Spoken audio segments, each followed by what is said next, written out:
warahmatullahi wabarakatuh. Halo guys, perkenalkan nama saya Aprilia Casanova, BP 191042-2009, jurusan Biologi, Fakultas Matematika dan Ilmu Pengetahuan Alam Universitas Andalas.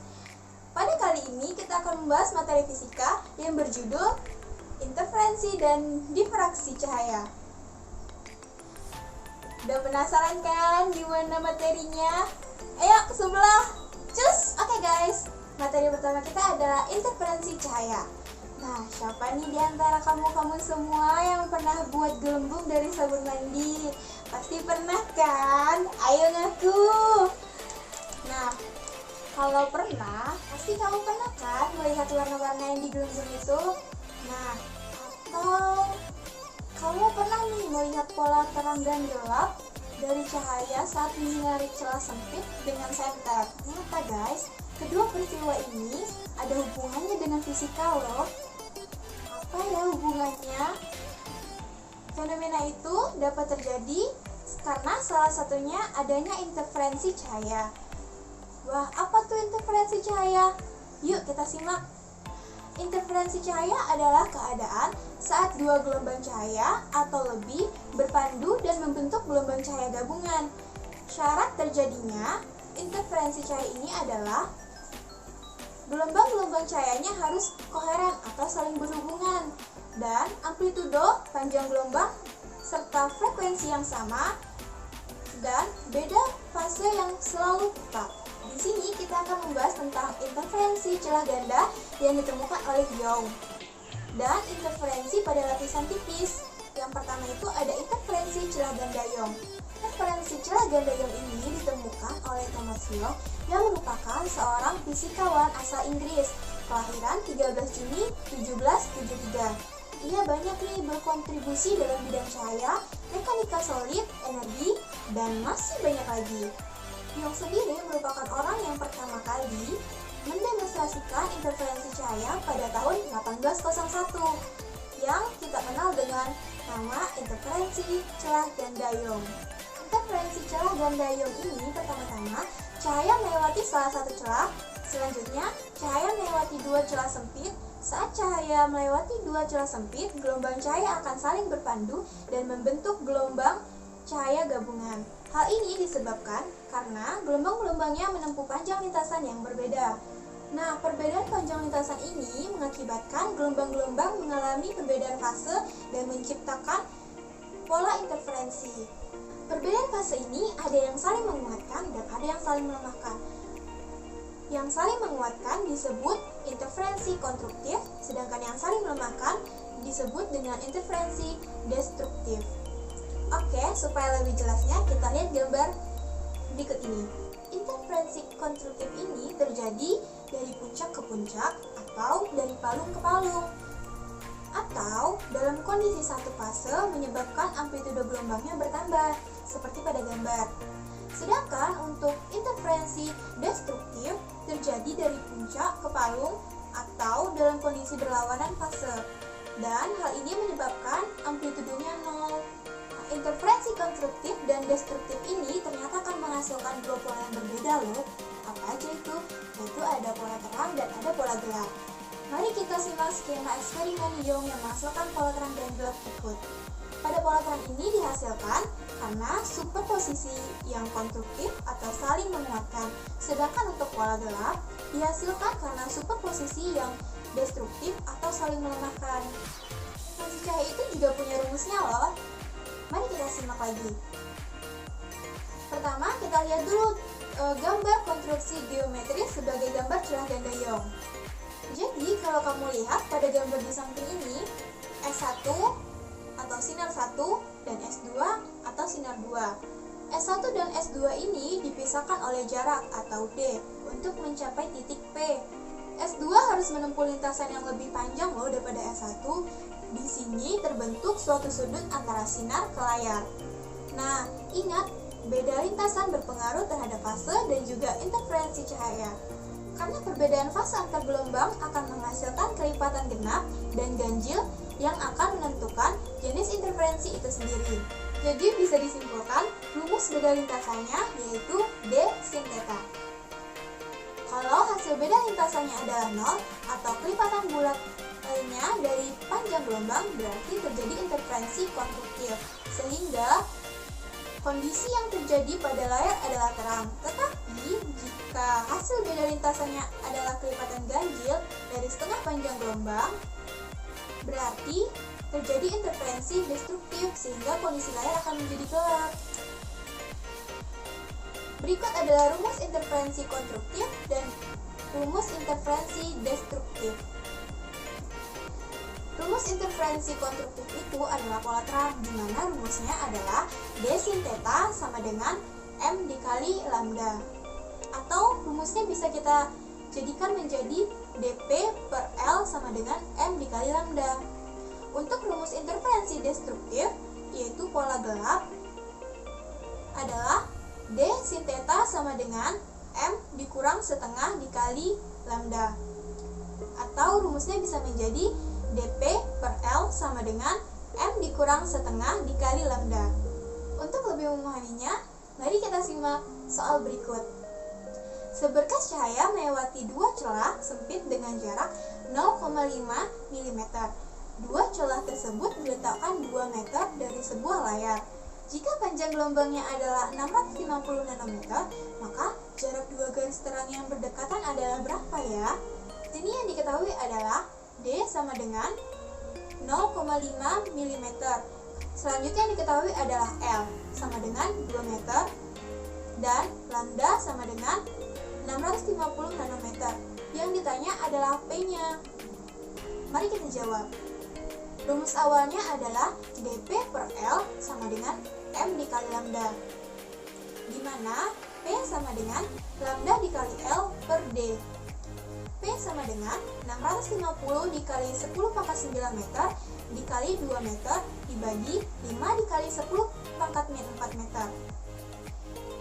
P sama dengan 130 dikali 10 pangkat min 9 meter dikali 2 per 10 pangkat min 4. P sama dengan 2,6 kali 10 pangkat min 3 meter. Itulah hasilnya. Selanjutnya ada interferensi pada lapisan tipis. Nah, kalau masih ingat kan, dengan kasus yang warna pelangi tadi pada gelembung, hal tersebut terjadi karena adanya interferensi cahaya, yaitu pada lapisan yang tipis. Mari kita lihat gambar berikut. Cahaya yang dipantulkan dari dalam gelembung harus bergerak lebih jauh daripada cahaya yang dipantulkan dari luar atau permukaan gelembungnya. Nah, di kondisi seperti ini, mereka akan saling mengganggu dan memperkuat cahaya putih, sehingga terbentuk deh warna-warna pelangi tersebut. Sebenarnya, munculnya warna pelangi ini juga terjadi karena adanya difraksi yang menyebabkan cahaya polikromatik. Cahaya polikromatik itu masuk ke medium yang berbeda panjang gelombangnya dan mengalami indeks refraksi atau pembiasan yang berbeda-beda juga. Alhasil, sudut pembelokannya juga berbeda sehingga muncul deh warna pelangi tersebut. Tapi di sisi lain, warna-warna ini menampilkan pola terang dan gelap karena adanya beda panjang lintasan dari berkas gelombang cahaya. Kita bisa melihat dari gambar di samping, sinar jatuh di selaput tipis dengan tebalnya D. Di lapisan atas cahaya dipantulkan dan sebagiannya dibiaskan, kemudian dipantulkan lagi oleh lapisan bawah. Sinar di lintasan atas dan bawah saling berinterferensi tergantung selisih jarak lintasannya. Kita juga bisa mengenal lebih dalam fakta menarik tentang interferensi di lapisan tipis ini. Jadi, gelombang yang merambat dari indeks bias N1 ke N2 mengalami perubahan fase 180 derajat saat N2 besar dari N1 dan tidak ada perubahan fase jika N2-nya kecil dari N1. Karena perubahan fase ini, interferensi konstruktif terjadi jika kedua sinar S1 dan S2 tadi menghasilkan beda lintasan, yaitu 2ND cos R, yang sama dengan kelipatan bulat dari setengah panjang gelombang atau lambdanya. Sementara itu, interferensi bersifat destruktif terjadi jika hasil lintasan kedua sinar sama dengan kelipatan bulat dari panjang gelombang atau lambda. Nah, untuk rumus interferensi cahaya pada lapisan tipis, itu ada dua juga seperti yang tadi, yaitu ada interferensi konstruktif dan interferensi destruktif. Yang interferensi konstruktif yaitu ada 2ND cos R sama dengan M ditambah setengah kali lambda. Sedangkan untuk interferensi destruktif, yaitu rumusnya ada 2ND cos R sama dengan M dikali lambda. Mari kita simak contoh soal berikut. Sinar monokromik dengan tebal 2,5 dikali 10 pangkat min 4 mm. Arah sinar vertikalnya itu di selaput minyak dengan indeks biasnya itu 1,2. Rancang gelombang dalam A di lapisan minyak agar terdapat pelemahan sinar.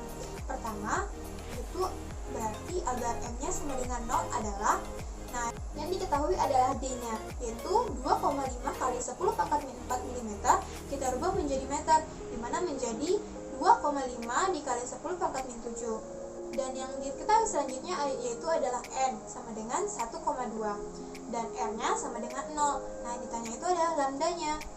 Jawabannya adalah lambda sama dengan 2 dikali N dikali D cos R dibagi M. Lambda sama dengan 2 dikali 1,2 dikali 2,5 dikali 10 pangkat min 7 per 1. Lambda sama dengan 6 kali 10 pangkat min 7 meter atau bisa jadi 6000 A. Nah, materi yang selanjutnya yaitu adalah difraksi cahaya. Difraksi ini juga dapat diartikan sebagai fleksibilitas cahaya saat melewati penghalang dengan celah sempit. Difraksi gelombang cahaya yang melewati celah tunggal akan membentuk pola bolak-balik gelap pada media layar yang ada di belakang celah tersebut. Pola difraksi cahaya dalam satu celah dijelaskan oleh prinsip Huygens. Nah, Christian Huygens dalam eksperimennya ini mengatakan bahwa ketika cahaya dilewatkan dalam celah itu akan menjadi sumber cahaya sekunder yang baru. Tiap titik dalam cahaya dari celah adalah sumber cahaya sekunder dari cahaya utama. Cahaya yang melewati celah kecil dan sempit dapat menyebabkan menjadi potongan-potongan kecil cahaya yang sifat dan karakteristiknya sama dengan gelombang cahaya utama. Ada dua difraksi cahaya, yaitu difraksi cahaya dalam satu celah dan dalam banyak celah atau kisi. Difraksi cahaya di banyak celah atau disebut dengan kisi adalah ketika ada cahaya yang melewati banyak celah itu dan membentuk pola gelap terang di bagian belakang kisi. Nah, untuk lebih memahami tentang difraksi celah tunggal ini, mari kita simak soal berikut. Berkas sinar sejajar monokromatik dengan panjang gelombang 6000 A melewati celah sempit sehingga dihasilkan pola difraksi orde gelap ketiga yang terjadi pada sudut 30 derajat. Berapakah lebar celah sempit tersebut? Yang diketahui adalah lambdanya sama dengan 6000 A. Kita rubah menjadi meter menjadi 6 kali 10 pangkat min 7 meter. Yang diketahui selanjutnya yaitu ada M sama dengan 3 dan Q-nya sama dengan 30 derajat. Yang ditanya adalah D, jaraknya. Jadi rumus yang kita pakai adalah D sin theta sama dengan M dikali lambda. D sin 30 derajat sama dengan 3,6 dikali 10 pangkat min 7. D dikali 1/2 sama dengan 18 dikali 10 pangkat min 7. D sama dengan 36 kali 10 pangkat min 7 M. Atau kita rubah menjadi 3,6 dikali 10 pangkat min 3 mm. Untuk difraksi kisi sendiri adalah sebuah susunan dari sejumlah besar celah sejajar yang lebar dan jarak antara celahnya sama. Pola difraksi yang dihasilkan oleh kisi ini jauh lebih tajam dibandingkan dengan interferensi celah ganda. Semakin banyak celah pada sebuah kisi yang memiliki lebar yang sama, semakin tajam pula difraksi yang dihasilkan pada pola. Untuk lebih memahaminya, mari kita simak soal berikut. Seberkas cahaya dengan panjang gelombang 5000 A jatuh tegak lurus pada kisi. Jika spektrum orde keduanya membentuk sudut deviasi 30 derajat, berapakah jumlah garis per cm kisinya? Yang diketahui adalah lambdanya sama dengan 5000 A. Kita rubah menjadi meter, di mana 5 dikali 10 pangkat min 7 meter. Karena tadi kita membutuhkan cm, maka kita rubah lagi menjadi cm, di mana 5 dikali 10 pangkat min 5 cm. Selanjutnya diketahui adalah M-nya. M sama dengan 2 dan Q-nya sama dengan 30 derajat. Yang ditanya adalah N-nya. Jawabannya, kita menggunakan rumus D dikali sin theta sama dengan M dikali lambda. Sin 30 per N sama dengan M dikali dikali lambda.